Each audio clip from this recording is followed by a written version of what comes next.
अब सिर्फ औरतों के अंदर नहीं मर्दों के अंदर बाल इतने गिर रहे हैं, इसकी रीजन क्या होती है? बाल गिरना बीमारी का इजहार है। डाईहाइड्रोटेस्टोस्टेरोन ज्यादा हो जाए, ये मर्द और औरत दोनों में अलग से गंजपन की वजह बन सकता है। ज्यादातर मर्दों की बात करूं, दरमियान से गंजे होते हैं। वो क्या रीजन होती है? डैंड्रफ जो है वो बालों के लिए कितनी नुकसानदेह है। गुड बैक्टीरिया और बैड बैक्टीरिया के इम्बैलेंस को बॉडी में डिस्बायोसिस कहा जाता है, यानी बैलेंस बिगड़ गया। रोजमर्रा के शैम्पू यूज करते हैं, उसका हमारे बालों को क्या नुकसान होता है? इश्तिहारों में देखते हैं ना, ऐसे मॉडल शैम्पू कर रही है, बड़ी प्यारी लग रही है, सर में झाग बन रही है। मर्द जो है वो हेयर ट्रांसप्लांट करवा रहे हैं, उनके लिए कोई इलाज है कि वो बेचारे जो है वो एक तो तकलीफ से बचे और उनके बाल भी आना शुरू हो जाए? हर दूध से बनी चीज जो है वो डेयरी प्रोडक्ट मानी जाती है। क्या घी भी डेयरी प्रोडक्ट है? अस्सलाम वालेकुम पाकिस्तान, मैं हूँ आपका मेजबान ज़ैन आसी और आप देख रहे हैं 365 न्यूज़। इस वक्त मेरे साथ बड़ी मशहूर व मारूफ डॉक्टर साहिबा, आपने सोशल मीडिया पे देखा होगा, सोशल मीडिया स्टार भी हैं और बहुत सारी ख़वातीन, मर्द हजरात, यहाँ तक के बच्चे भी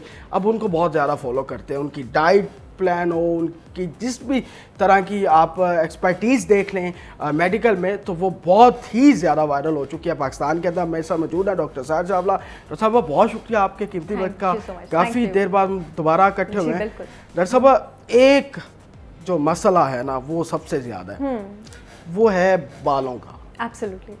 अब सिर्फ औरतों के अंदर नहीं मर्दों के अंदर भी बाल इतने गिर रहे हैं, इसकी रीज़न क्या होती है? अच्छा, बहुत बेहतरीन क्वेश्चन है ये, क्योंकि अक्सर ज़हन साहब लोग ये कहते हैं कि बाल गिरना एक बीमारी है। ये तो मैं आपके चैनल के थ्रू सबको बताना चाहती हूँ कि बाल गिरना अलग से कोई बीमारी नहीं है। बहुत अच्छा आपने सवाल किया कि उसकी वजह क्या है। बाल गिरना बीमारी का इजहार है, बीमारी नहीं है। कोई खुद से अलग से कोई बीमारी नहीं है। जैसे कब्ज़ अलग से कोई बीमारी नहीं है, सर दर्द अलग से कोई बीमारी नहीं है, तेजाबियत होना अलग से कोई बीमारी नहीं है। ये सब किसी बीमारी का इजहार है, क्योंकि हमारी बॉडी पर जब कोई थ्रेट आती है ना, तो आपका जिस्म एक तरह से, ये नहीं होता कि आपका दिल चलना बंद हो जाए, आपका सांस बंद हो जाए। जिस्म पहले जिन फंक्शंस को, जिन कामों को गैर ज़रूरी समझता है, पहले उनको खारिज करते हैं। जैसे नाखून कमज़ोर, स्किन ख़राब, बाल गिरेंगे, यानी अंदर बॉडी में कोई प्रॉब्लम हो रही है। अगर आप न्यूट्रिशनल डेफिशिएंसीज की बात करें, विटामिन डी की कमी हो सकती है, आयरन की कमी हो सकती है, B12 की कमी हो सकती है, जिंक की कमी हो सकती है। जिंक की कमी की वजह से या जिंक की कमी के बगैर अगर आपकी स्कैल्प में एक ख़ास तरह का मेल हार्मोन DHT, डाईहाइड्रोटेस्टोस्टेरोन ज़्यादा हो जाए, ये ख़ास तरह का मेल हार्मोन होता है जिसके लेवल्स कंट्रोल में होने चाहिए। ये मर्द और औरत दोनों में अलग से गंजपन की वजह बन सकता है। तो ये आपका जो स्कैल्प है ना, आपकी जो खोपड़ी है, वहाँ पे हेयर फॉलिकल्स का सांस बंद करना, उनको सफोकेट करना स्टार्ट कर देता है। और जब उसकी सफोकेशन शुरू होती है तो आपका हेयर फॉल भी स्टार्ट हो जाता है। ये आपके पास एक रीज़न हो सकती है। अगर आपका थायराइड ग्लैंड, क्योंकि वो पूरी बॉडी का मेटाबॉलिज्म कंट्रोल करता है, थायराइड आपका अंडर एक्टिव है, उसकी वजह से आपका हेयर फॉल हो सकता है। ग्रोथ हार्मोन आपका कम है, उसकी वजह से आपका हेयर फॉल हो सकता है। आप टेंशन में हैं, आप स्ट्रेस में हैं, उसकी वजह से आपका हेयर फॉल हो सकता है। PCOS में जो और हार्मोनल इश्यूज होते हैं, एस्ट्रोजन का कम होना या एस्ट्रोजन की टॉक्सिसिटी होना, उसकी वजह से आपका हेयर फॉल हो सकता है। अगर आपका गट खराब है तो आपकी बॉडी में न्यूट्रिएंट्स एब्जॉर्ब ही नहीं होंगे। आपके बालों को बहुत सारे न्यूट्रिएंट्स मिलकर चलाते हैं, जैसे सल्फर हो गया, बायोटिन हो गया, B9 हो गया, B12 हो गया, आपका आयरन हो गया, आपका जिंक हो गया, आपका विटामिन डी हो गया। उसकी वजह से आपका हेयर फॉल हो सकता है। अगर आपकी बॉडी में कोई ऑटो इम्यून डिजीज डेवलप हो गया, यानी आपका इम्यून सिस्टम अपने ही अगेंस्ट हो गया, उसकी वजह से आपका हेयर फॉल हो सकता है। तो इसका जो इलाज है वो भी वजह पे डिपेंड करता है। मैं आई एम सो सॉरी, शायद मेरी बात से बहुत सारे लोग ऑफेंड हो, लेकिन लोग जो है इस तरह बगैर सोचे समझे, मैं देखती हूँ ऑनलाइन भी इतना ज़्यादा है कि इतने सारे बगैर किसी पाकिस्तान की अथॉरिटी से अप्रूव लोगों ने प्रोडक्ट्स निकाल लिए हैं, किसी तहकीक के बगैर। देखें, ऐसा कोई प्रोडक्ट बाय ना करें जो पाकिस्तान की सारी अथॉरिटी से अप्रूव्ड नहीं है। आप लोगों को सबको पता है, मैंने अपनी ब्रांड लॉन्च की है, holistic wisdom by Sahir Chawla. मेरे बहुत सारे ऑर्गेनिक्स हैं, मेरे हेयर ऑयल्स भी हैं, लेकिन मेरे प्रोडक्ट्स पाकिस्तान की हर अथॉरिटी से अप्रूव्ड है, हर ठप्पा ISO सर्टिफाइड है। आप प्लीज़ कोई ऐसा ऑयल मत लीजिए जो पाकिस्तान की अथॉरिटी से अप्रूव्ड ही नहीं है। ये परचूनों की दुकान से खुद से बना के, खुद से निकाल के, ना आपको पता है कि आपका हेयर फॉल का कॉज क्या है। आपने अगर इसको ट्रीट करना है, आपको एक काबिल डॉक्टर का डायग्नोसिस और आपको एक राइट प्रोडक्ट, दोनों की ज़रूरत है। ये वजह है असल में। फिर भी वो ऑयल यूज कर करके कहते हैं कि जो हमारे बाल नहीं आ रहे, और रीजन ही यही है। बिल्कुल आपने सही कहा। अच्छा डॉक्टर साहब, अब ये तो आपने बता दिया, लेकिन कई लोग होते हैं, ज्यादातर मर्दों की बात करूं, दरमियान से गंजे होते हैं। यहाँ साइडों पे भी बाल होते हैं, सामने भी होते हैं, पीछे भी, दरमियान से गंजे होते हैं। वो क्या रीज़न होती है? उसको एंड्रोजेनिक एलोपेशिया कहते हैं जैन। ये वही चीज़ है जिसकी मैंने अभी बात की है। टेस्टोस्टेरोन जो मेल हार्मोन है उसका जो दूसरा लफ्ज़ है वो एंड्रोजन भी होता है। ये खास तरह का डाईहाइड्रोटेस्टोस्टेरोन DHT जब स्कैल्प में ज़्यादा होता है तो औरतों में बाल पतले होना शुरू हो जाते हैं, उनकी इस तरह से पैची बॉल्डनेस नहीं होती है, उनमें पतले और कम होना शुरू हो जाते हैं, और मर्दों में पैच पड़ना शुरू होते हैं। ठीक है, ये एंड्रोजेनिक भी हो सकता है और ये ऑटो इम्यून भी हो सकता है आपके पास, यानी बॉडी का इम्यून सिस्टम अपने ही अगेंस्ट है तो वो बॉडी के सेल्स पे अटैक करेगा, तो वो आपके हेयर फॉलिकल्स पर भी अटैक करेगा। ये इस वजह से होता है। डैंड्रफ जो है वो बालों के लिए कितनी नुकसानदेह है, और इसका आप बता दें कि इसको कैसे कंट्रोल किया जाए? Very good question. अब ये जो डैंड्रफ है आपके पास, it is again a fungal overgrowth. आपकी स्कैल्प में फंगल ओवरग्रोथ कब होगी? जब आपकी बॉडी में गुड बैक्टीरिया कम होगा। गुड बैक्टीरिया और बैड बैक्टीरिया के इम्बैलेंस को बॉडी में डिस्बायोसिस कहा जाता है, यानी बैलेंस बिगड़ गया है। हमारी जो बॉडी का गुड बैक्टीरिया है वो हमारे जिस्म की फंगस की ग्रोथ को कंट्रोल करके रखता है, उस पर लगाम डाल के रखता है। जब हमारी बॉडी में गुड बैक्टीरिया कम होता है, ना ही सिर्फ बुरे बैक्टीरिया की तादाद ज़्यादा होती है बल्कि फंगस की भी तादाद ज़्यादा होती है। आपकी स्कैल्प भी इस वजह से अफेक्ट होती है। आपकी स्कैल्प ने हर वक्त एक ऑयली सब्सटेंस निकालना होता है, सीबम। आपके सेबेशियस ग्लैंड्स भी इस वजह से डिसरेगुलेट होते हैं, और इसके लिए बहुत ज़रूरी है कि अगर आप डैंड्रफ के लिए जो ऑयल सेलेक्ट करते हैं वो डिफरेंट होता है। अच्छा। अगर आपने ऑटोइम्यून डिजीज़ के लिए हेयर ऑयल सेलेक्ट करने हैं तो वो डिफरेंट होते हैं। अगर आपका टेस्टोस्टेरोन ज़्यादा है उसके लिए डिफरेंट होता है। डैंड्रफ के लिए जो ऑयल आपने सेलेक्ट करना होता है वो मेरी brand holistic wisdom by Sahar Chawla का मौजूद भी है, टी ट्री। मेरा टी ट्री शैम्पू और ऑयल मौजूद है। टी ट्री जो है दुनिया की सबसे स्ट्रॉन्गेस्ट एंटी फंगल हर्ब है।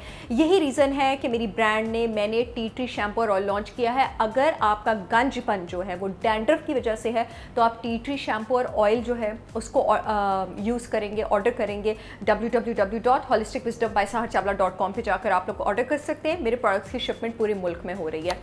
अगर आपका जो प्रॉब्लम है वो टेस्टोस्टेरोन ज़्यादा होने की वजह से है, मेल हार्मोन, अब ये मैं किन लोगों की बात कर रही हूँ, मर्दों का जो गंजपन है वो इस वजह से होता है। जितनी भी लड़कियों को PCOS और हार्मोनल इश्यूज़ हैं उनका इस वजह से होता है, तो आपने फिर मेरा प्याज का शैम्पू और ऑयल लॉन्च करना है। मैं फिर बताती चलूँ, मेरे सारे प्रोडक्ट्स ISO सर्टिफाइड हैं, पाकिस्तान की हर अथॉरिटी से अप्रूव्ड हैं। प्याज कैसे अब जैन गंजपन को रोकता है? बहुत एक तीर से बहुत सारे शिकार करता है। प्याज नेचर का one of the strongest dihydrotestosterone inhibitor है। दूसरा, प्याज आपके पास सल्फर में बहुत ज़्यादा रिच है। आपके ये जो बालों का प्रोटीन है, ये जिस एलिमेंट से बना होता है उसको सल्फर कहते हैं। ये आपको पता है इतनी हेयर स्टाइलिंग करने से और ब्लो ड्राई करने से, खैर मैंने इसको खुद भी की है, क्यों मना किया जाता है? इसलिए मना किया जाता है क्योंकि जो आपके बाल हैं ये सल्फर बॉन्ड से बने होते हैं। आप जितनी बार अपने बाल स्ट्रेट करती हैं हर बार सल्फर बॉन्ड टूटता है। तो अगर हेयर स्टाइलिंग कर करके और डाई कर करके आपके बाल कमजोर हो गए हैं तो आपने मेरा प्याज का तेल और शैम्पू ऑर्डर करना है। अच्छा। उसमें सल्फर होता है, वो आपके सल्फर बॉन्ड्स को रिस्टोर करेगा और 3 महीने में 30 से 50% इंप्रूवमेंट आपको नजर आना शुरू हो जाएगी। तीसरी चीज, प्याज में आपके पास नेचर का सबसे स्ट्रॉन्गेस्ट एंटीऑक्सीडेंट मौजूद है, उसको क्वर्सिटिन कहा जाता है। अगर आपका गट खराब होने की वजह से भी आपको गंजपन है तो क्वर्सिटिन काम आता है, आप प्याज ऑर्डर कर सकते हैं। एक और मेरा ऑयल जो मैंने लॉन्च किया है वो गिलगित बल्तिस्तान की इतनी नायाब जड़ी बूटी, और वो इस वक्त ऑयल मेरे पास एक्सक्लूसिवली अवेलेबल है जो पाकिस्तान की हर अथॉरिटी से अप्रूव्ड है। सीबक थॉर्न आपके पास एक पौधा होता है, हमारी गिलगित बल्तिस्तान का पौधा है, और इसका तेल बड़ा नायाब होता है, वो भी मैंने लॉन्च किया है। सीबक थॉर्न में ना सिर्फ क्वर्सिटिन होता है जो कि आपके गंजपन को ठीक करने में हेल्प करता है, बल्कि सीबक थॉर्न ऑयल दुनिया का इस वक्त वाहिद खाने की ऐसी चीज़ है जिसमें ओमेगा 7 फैटी एसिड मौजूद है। ओमेगा 3 आप लोगों ने बहुत सुना है, ओमेगा 6 बहुत सुना है, ओमेगा 9 बहुत सुना है। आज मैं आप सबको ओमेगा 7 सुनाती हूँ। ओमेगा 7 नेचर में सबसे strongest anti inflammatory fatty acids में आता है और वो मौजूद ही सिर्फ सीबक थॉर्न में है। वो ऑयल मैं आप लोगों के पास लेकर आई हूँ।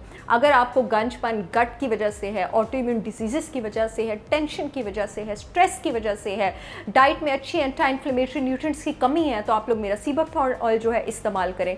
एक और बहुत मज़े की रिसर्च मैं आपके साथ शेयर करना चाहूँगी। 2015 में एक रिसर्च हुई थी, एक ड्रग है बड़ी मशहूर, मैं तो नाम ले लूँगी, मिनॉक्सिडिल। डॉक्टर्स बड़े मज़े से ये मेडिसिन जो है रिकमेंड कर देते हैं गंजपन के लिए। अब मिनॉक्सिडिल की रिसर्च की गई मुकाबले में रोजमेरी हर्ब के। रोजमेरी अगेन एक हर्ब है। मिनॉक्सिडिल भी टेस्टोस्टेरोन इनहिबिटर मानी जाती है कि वो हेयर ग्रोथ करती है। आप लोगों को पता है कि दवाइयों के हमेशा साथ साइड इफेक्ट्स भी होते हैं, और असल डॉक्टर वही होता है जो आपका इलाज पहले लाइफस्टाइल से करे, डाइट से करे, नेचर से करे, और अगर ज़रूरत पड़े तो आपको दवाई दे। अब जब नेचर में ऐसी हर्ब्स मौजूद है तो दवाइयों की तरफ जाने की क्या ज़रूरत है, मेडिकेटेड शैम्पूज और ऑयल्स की तरफ। अब मिनॉक्सिडिल की जब रिसर्च की गई रोजमेरी हर्ब के साथ, तो रोजमेरी तो उस पर बहुत भारी साबित हुई। ये मैं नहीं कहती, ये छपी साइंटिफिक इंटरनेशनल जर्नल की रिसर्चेस कहती हैं। रोजमेरी के हेयर ग्रोथ में मिनॉक्सिडिल से ऊपर के इफेक्ट्स हैं, और इसीलिए आप लोगों के लिए मैंने रोजमेरी शैम्पू और ऑयल भी लॉन्च किया है, और उसकी भी पूरे मुल्क में शिपमेंट हो रही है। बड़ा फायदा हो गया मॉडल्स के लिए जो बालों को आप स्टाइलिंग करवाती हैं, आपको अपने बालों को लेके बहुत ज़्यादा सेंसिटिव है, तो अब आपको वो ऑयल मिलेंगे और वो शैम्पू भी। अच्छा जी, जो हम रोज़मर्रा के शैम्पू यूज़ करते हैं उसका हमारे बालों को क्या नुकसान होता है? अच्छा, रोजमर्रा के शैम्पूज के मैं अगेंस्ट हूँ। रोजमर्रा के शैम्पूज आप कौन से यूज़ करते हैं? यही जो आपको ग्रोसरी स्टोर्स में कॉस्मेटिक्स वगैरह सब कुछ मिलते हैं। आप लोगों को एक आज बड़े मज़े की बात बताती हूँ। इनमें एक इंग्रेडिएंट शामिल होता है SLS, सोडियम लॉरेल सल्फेट। अब ये सोडियम लॉरेल सल्फेट क्या चीज़ है? आप लोग इश्तिहारों में देखते हैं ना, ऐसे मॉडल शैम्पू कर रही है, बड़ी प्यारी लग रही है, सर में झाग बन रही है। वो जिस झाग की बन रही होती है वो आपके पास डिटर्जेंट होता है। इस डिटर्जेंट को सोडियम लॉरेल सल्फेट कहा जाता है। शैम्पू को खूबसूरत बनाने के लिए, खुशबूदार बनाने के लिए और ज़्यादा अपीलिंग बनाने के लिए ये डिटर्जेंट शामिल किया जाता है। आपको पता है ये SLS in the longer run, यानी कुछ अरसे के साथ आपके स्कैल्प के साथ क्या करता है, उसका सारा मॉइस्चर छीन लेता है, उसकी आपके बालों की जान छीन लेता है, आपके बालों को बेजान कर देता है। इसी वजह से जब आप over the period of time आपके बाल जो हैं बेटर होने की जगह इन कॉस्मेटिक चीज़ों के इस्तेमाल के साथ बदतर होते चले जाते हैं। ये SLS वाले जितने भी प्रोडक्ट्स हैं, प्लीज़ आप इनसे दूर रहें। और मेरे प्रोडक्ट्स जो हैं वो टोटली SLS पाक हैं। मेरे सारे शैम्पूज़ और oils sodium lauryl sulphate free हैं। जब आप मेरे शैम्पूज़ और ऑयल्स इस्तेमाल करेंगे उनका बहुत कम झाग बनेगा, और वो इस बात की गवाही है कि मैंने उसमें डिटर्जेंट नहीं डाला हुआ, ना उनमें आपको इस तरह की कॉस्मेटिक खुशबू आएगी, लेकिन नताइज ज़रूर नज़र आएंगे। बड़ी बात आपने कही है। हालांकि हमारी ख़वातीन कहती हैं, घर में लड़ाई हो जाती है कि झाग बना नहीं, शैम्पू 2 नंबर है। हालांकि झाग जो है वो आपके बालों के लिए अच्छा नहीं है। ये आपने बड़ी अच्छी बात की है। अच्छा डॉक्टर साहब, अब बालों मतलब खारिश होना, जुओं का पड़ जाना, वो भी बाल गिरने की निशानी होती है या उससे भी नुकसान हो रहा होता है? अच्छा, खारिश आपको हो सकती है डैंड्रफ की वजह से भी। खारिश आपको हो सकती है अगर आपकी स्कैल्प में सीबम जो है, हमारा स्कैल्प हर वक्त एक मॉइस्चर प्रोड्यूस करता है ना, अगर वो ज़रूरत से ज़्यादा हो तो भी खारिश हो सकती है, ज़रूरत से कम हो तो भी खारिश हो सकती है।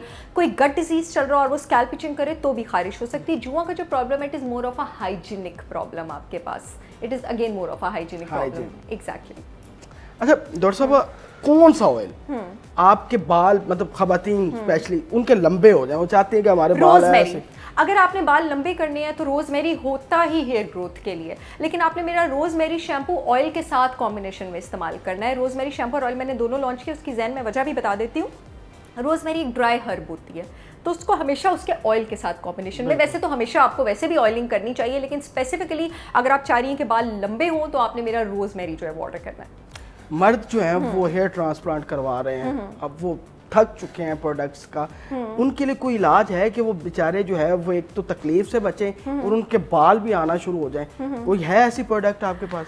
देखिए, अनियन शैम्पू और ऑयल मर्दों के लिए बेहतरीन है, और सीबक थॉर्न शैम्पू और ऑयल जो है वो मर्दों के लिए बेहतरीन है, क्योंकि मर्दों में गंजपन की मोस्टली आपके पास 2 ही वजह होती हैं। उनका टेस्टोस्टेरोन ज़्यादा होना, प्याज उसका बेहतरीन इलाज है, और दूसरी जो वजह होती है आपके पास वो इन्फ्लेमेशन या गट की हो सकती है, तो सीबक थॉर्न ऑयल उसका बेहतरीन इलाज है। लेकिन इसके साथ ये बहुत ज़रूरी है कि आप अपनी डाइट से शुगर हटाएँ, रिफाइंड फूड हटाएँ, प्रोसेस्ड फूड हटाएँ, आप थोड़ा सा मेडिटेट करें, अपनी लाइफ में स्ट्रेस को भी आप मैनेज करें, और आप इंटरमिटेंट फास्टिंग करें। हम जब इंटरमिटेंट फास्टिंग करते हैं ना, इंटरमिटेंट फास्टिंग के जहाँ बहुत सारे बेनिफिट्स हैं, वहाँ आपकी स्किन और हेयर पर भी। अभी मैं आई थी तो आप कह रहे थे कि आपकी स्किन मज़ीद फ्रेश लग रही है, उसकी मैं आपको रीज़न बता दूं कि मैंने अपनी फास्टिंग विंडो मज़ीद बढ़ा दी है। पहले मैं 16 घंटे का फास्ट रखती थी, अब मैं 18 घंटे का फास्ट रखती हूँ। आप जब भूखे रहते हैं ना, तो जो आपका जिस्म है, आपकी बॉडी से जो खारिज करने वाली प्रोटीन्स है, जिन प्रोटीन्स को बाहर चला जाना चाहिए, उसको निकालना शुरू कर देता है। बड़ी बात है, वैसे भूखा रहना चाहिए, और हम तो भूखा ही नहीं रह सकते, ये तो बड़ी बात है। अच्छा डॉक्टर साहब, आपने बता दिया कि आप ओनियन वाला जो है वो प्याज वाला शैम्पू यूज़ करें या ऑयल यूज़ करें, तरीकाकार क्या है? किस तरह लगाना है? आपने शैम्पू लगा दिया, गिले बालों पे आपने ऑयल लगा लेना है या उसको सुखा के लगाना है, किस तरह लगाना है? अच्छा, कभी भी ना ऑयल लगा के हर वक्त ना रहा करें। ऑयल जो है अपना काम 45 मिनट से 1.5 घंटे में कर देता है, बस उसके बाद आपको ज़रूरत नहीं होती। मुझे समझ नहीं आती कि लोग जो ऑयल लगा के सो जाते हैं। मैं तो कभी भी नहीं, मैं तो सुबह के टाइम आपके पास जब आपने नहाने से 2 घंटे पहले आप तेल लगा लें एंड दैट इज़ ऑल। और किसी भी ऑयल को आपने इसी तरह लगाना होता है, चाहे जो भी ऑयल हो, और उसके बाद आप शैम्पू कर लें। उसके बाद आपको ज़रूरत नहीं है हर वक्त अपने सर पे ऑयल रखने की। Let your hair breathe. तेल ने जो अपना हफ्ते में 3 बार से ज़्यादा तेल भी नहीं लगाना, 3 बार से ज़्यादा शैम्पू भी नहीं करना। हफ्ते में 3 बार से ज़्यादा आपको शैम्पू की ज़रूरत नहीं है, अनलेस एंड अनटिल आप कोई ऐसा काम नहीं करे फिजिकल लेबर वाला जिसमें आपको बहुत ज़्यादा चलना पड़ता है और आपको बहुत ज़्यादा पसीना आता है। ऑफ कोर्स तब तो आपको रोज़ अपना सर वॉश करना पड़ेगा। अदरवाइज एक नॉर्मल इंसान को 3 से ज़्यादा बार की ज़रूरत नहीं है। उसके बाद let your hair breathe, that's all. बच्चों को भी यूज करवा सकते हैं ऑयल? बिल्कुल, बच्चों को भी यूज़ करवा सकते हैं ऑयल। क्यों? बच्चों के सर की आपने ऑयलिंग नहीं करनी होती। और मेरे प्रोडक्ट्स तो वैसे ही SLS फ्री हैं, डिटर्जेंट फ्री हैं। आपको पता है जो बेबी शैम्पूज जितने भी मार्केट्स में अवेलेबल हैं, इनकी झाग नहीं बनती। क्यों नहीं बनती? और अक्सर कहा जाता है कि अगर अपने बाल अच्छे करने हैं तो बेबी शैम्पू यूज़ करो। क्यों कहा जाता है? क्योंकि उसमें ये डिटर्जेंट नहीं होता। तो मेरे शैम्पूज और ऑयल्स में तो वैसे ही डिटर्जेंट नहीं है, वो किड फ्रेंडली है, वो उनको यूज़ कर सकते हैं। कितनी देर यूज करें जो झाग फ्री शैम्पू है ताकि वो असर दिखाना शुरू हो जाए? कम से कम 3 महीने। 3 महीने। आपने अपनी बॉडी में अगर कोई भी हार्मोनल प्रॉब्लम जो है उसको ठीक करना है, कोई भी गट प्रॉब्लम ठीक करना है या कोई भी ग्रोथ प्रॉब्लम ठीक करना है, कम से कम उसमें 90 दिन लगते हैं। 3 से 5 महीने में 30 से 50%, 30% रिजल्ट आपको ज़रूर नज़र आना शुरू हो जाएंगे अगर आपने अपनी डाइट में भी वही हेल्दी चेंजेस किए हैं जो चेंजेस मैंने आपको बताई हैं। आपका जो ये हेयर होता है ना, हेयर फॉलिकल, इसके ना ग्रोथ के डिफरेंट फेजेस होते हैं जैन, ठीक है, और इसका एक रेस्टिंग फेज भी होता है। ये अपना रिस्पॉन्स, अगर फॉर एग्जांपल अगर आज मेरे सर के बाल गिरना शुरू हुए ना, इसका मतलब है कम से कम 5-6 महीने से मेरा प्रॉब्लम चल रहा था। वो 5-6 में जब प्रॉब्लम शुरू होगा वो नहीं गिरेंगे। इसी तरह अगर आप आज अपना ट्रीटमेंट शुरू करते हैं, कुछ महीने लगेंगे क्योंकि हेयर ग्रोथ फेज की साइकिल बड़ी स्लो होती है, तो आपने थोड़ा सा हौसला और सब्र रखना। साहब, खवातीन घरों में दही का इस्तेमाल करती हैं, बालों पे लगाती हैं और साथ अंडे का लगा के बैठी होती हैं, एक तो पूरे घर के अंदर स्मेल आ रही होती है, उससे कोई फायदा नहीं? It's a good thing, it's a good protein treatment. लेकिन ऐसे शैम्पू नहीं है, ऐसे इंशाल्लाह आप लोगों को थोड़ा वेट कर सकते हैं जब तक मैं ऐसा कंडीशनर लॉन्च नहीं कर देती जो केमिकल और डिटर्जेंट फ्री है। और मैं इसलिए स्लोली अपने सारे प्रोडक्ट्स लॉन्च कर रही हूँ क्योंकि मैं उनको ऑथेंटिकली लॉन्च कर रही हूँ। मतलब हर बंदा ऑयल बेच रहा है। नहीं, हर बंदे से तो आप ना खरीदे ना, आप पहले आप पहले चेक करें कि भाई इतने सारे ऑनलाइन पेजेस बने, मैं हैरान हूँ, ना किसी लैब से अप्रूव्ड है, ना ISO सर्टिफाइड है, ना फूड अथॉरिटी से अप्रूव्ड है, और लोग अपना ये तेल बेच रहे हैं, लोग अपना ये शैम्पू बेच रहे हैं, मंडी से लाते हैं। एग्जैक्टली। तो आप इस तरह रैंडमली कहीं से ऑनलाइन ऑर्डर ना करें। आप जिस तरह अब मेरे प्रोडक्ट्स हैं, पाकिस्तान में और भी कुछ रिप्यूटेबल ऑर्गेनिक बहुत अच्छी ब्रांड्स हैं। अब एक मेरी ब्रांड है 2 साल से, ISO सर्टिफाइड है, फूड अथॉरिटी से अप्रूव्ड है, हर जगह से अप्रूव्ड है, सेफ है, सारी छानबीन की है, फिर आप लोगों के लिए लॉन्च किया। सरसों का ऑयल बालों पे लगा सकते हैं? सरसों का ऑयल अच्छा होता है बालों के लिए, बहुत अच्छा है, वो आप बालों पे लगा सकते हैं, लेकिन गंजपन के लिए वो इस्तेमाल नहीं गंजपन होता। के लिए नहीं, हाँ, वो सिर्फ मॉइस्चराइजिंग। नॉर्मल लोग जिन्होंने अपनी ऑयलिंग करनी है। हाँ। अच्छा डॉक्टर साहब, हर दूध से बनी चीज जो है वो डेयरी प्रोडक्ट मानी जाती है, क्या घी भी डेयरी प्रोडक्ट है? मैं बड़ी खुश हूँ, इतना इंटेलिजेंट क्वेश्चन एक होस्ट से। और आपको पता है आपके शो में आने का मुझे मजा भी हमेशा इसीलिए आता है बिकॉज आपके क्वेश्चंस बहुत इनोवेटिव होते हैं और आपने उसमें रिसर्च की होती है और आप वाकई चाह रहे होते हैं जानना और इल्म हासिल करना। तो द थिंग इज दैट कि घी इज नॉट डेयरी। अब सारे कहेंगे डॉक्टर साहब घी तो दूध से बनता है। डेयरी के रिजल्ट्स आपको किस चीज़ से आते हैं जनाब, मैं आप लोगों को बता दूं। दूध का जो कार्बोहाइड्रेट होता है वो होता है लैक्टोज, दूध का जो प्रोटीन होता है वो होता है केजीन। घी जिस प्रोसेस से बनता है उसमें से लैक्टोज भी निकाल दिया जाता है और उसमें से केजीन भी निकाल दिया जाता है। अच्छा। ना उसमें दूध का शुगर बचता है ना दूध का प्रोटीन बचता है। Ghee is not a dairy product. अब ये खुशखबरी किस तरह से है, घी के और बहुत सारे फवाइद के साथ साथ ये खुशखबरी इस तरह से है कि वो सारे लोग जिनको डेयरी से इशू है वो घी ले सकते हैं। वो सारे गट के मरीज, वो सारे फूड एलर्जी के मरीज, वो सारे हार्मोनल इशूज जिनको है, बिकॉज जिनको हार्मोन्स का इशू होता है ना जैन, उनको हम डेयरी मना करते हैं, वो एंडोक्राइन डिसरप्टर की तरह कर सकती है। वो सारे लोग जो वेट लॉस करना चाहते हैं, घी आपके लिए खुशखबरी है। अच्छा। ये नॉन डेयरी है। मेरी ब्रांड होलिस्टिक विजडम बाय सहर चावला ने पाकिस्तान का बेहतरीन 100% ऑर्गेनिक काऊ देसी घी लॉन्च किया है। बिल्कुल आप ट्राई कर चुके हैं, बहुत लोग ट्राई कर चुके हैं माशाल्लाह। अगर अगर पाकिस्तान में इससे अच्छा देसी घी आपको मिल गया तो मैं अपना नाम बदल दूंगी। आप लोग मेरा देसी घी ऑर्डर करें www.holisticwisdom.com पे जाकर। ऐसे ही है। अच्छा, कोकोनट ऑयल का बड़ा यूज हो गया, बिल्कुल, ठीक है, और चेहरे पे भी लगाते, बालों पे भी लगाते, खानों में भी मैं खुद लगाती हूँ। आप बता दें वाकई इसका फायदा है? बिल्कुल। अब मैंने एक बार आपसे पहले भी बात की थी कि नारियल का तेल मॉइस्चराइजर भी बहुत ज़बरदस्त है, और मैंने ऑयल ही सिर्फ 3 लॉन्च किए हैं, एक जैतून, एक घी और एक कोकोनट। उसकी रीज़न क्या है? कोकोनट ऑयल जो है ना, उसका जो मेजॉरिटी पोर्शन है आपके पास, वो आपके साथ बना होता है MCT से, मीडियम चेन ट्राइग्लिसराइड। अब ये मीडियम चेन ट्राइग्लिसराइड क्या बला है? मीडियम चेन ट्राइग्लिसराइड एक ऐसी सोर्स ऑफ एनर्जी है जिसको जिस्म में किसी लंबे चौड़े प्रोसेस से नहीं गुजरना पड़ता आपको एनर्जी प्रोवाइड करने के लिए। इमीडिएटली ये आपके ब्रेन को एनर्जी प्रोवाइड करता है, आपके हार्ट को एनर्जी प्रोवाइड करता है। हार्ट पेशेंट्स को हमेशा मैं कहती हूँ कि आप मेरा 100% organic cold pressed coconut oil है मेरा, अगेन पाकिस्तान की हर अथॉरिटी से अप्रूव्ड। आपके घर में जो भी हार्ट पेशेंट्स हैं, जो भी वेट वॉचर्स हैं, आप लोग कोकोनट ऑयल जो है मेरा ऑर्डर कर सकते हैं। और इम्यूनिटी ये बहुत इंप्रूव करता है। इम्यूनिटी तो वैसे देसी घी भी इंप्रूव करता है। माँ के दूध में आपके पास इम्यूनिटी इंप्रूव करने के लिए एक चीज़ होती है, लॉरिक एसिड। आपको पता है दुनिया में माँ के दूध के अलावा ये कहाँ है? सिर्फ नारियल के तेल में। वाह, एब्सोल्युटली। लेकिन नारियल का तेल 100% ऑर्गेनिक होना चाहिए, अप्रूव्ड होना चाहिए, जैसे मेरी brand holistic wisdom by Sahar Chawla का है। बड़ी बात है। तो डॉक्टर साहबा से हमने काफ़ी चर्चा की इस हवाले से, और आपने लाजमी जो प्रोडक्ट्स अगर आपको लगता है कि आपने यूज़ करनी है तो वो जाएं इनकी वेबसाइट पे और आप लाजमी ऑर्डर करें। ये खालस है, इसमें वाकई कोई दो राय नहीं है, क्योंकि मैं खुद यूज़ कर रहा हूँ तो मैं ये आपको गारंटी दे सकता हूँ। तो अगर आपको लगे कि इसका नुकसान है तो मुझे आके पकड़ सकते हैं, तो मैं रेडी हूँ। तो इस वीडियो को ज़्यादा से ज़्यादा शेयर कीजिएगा। अपने मेज़बान ज़ैन आसिफ की इजाज़त दें। अल्लाह हाफ़िज़।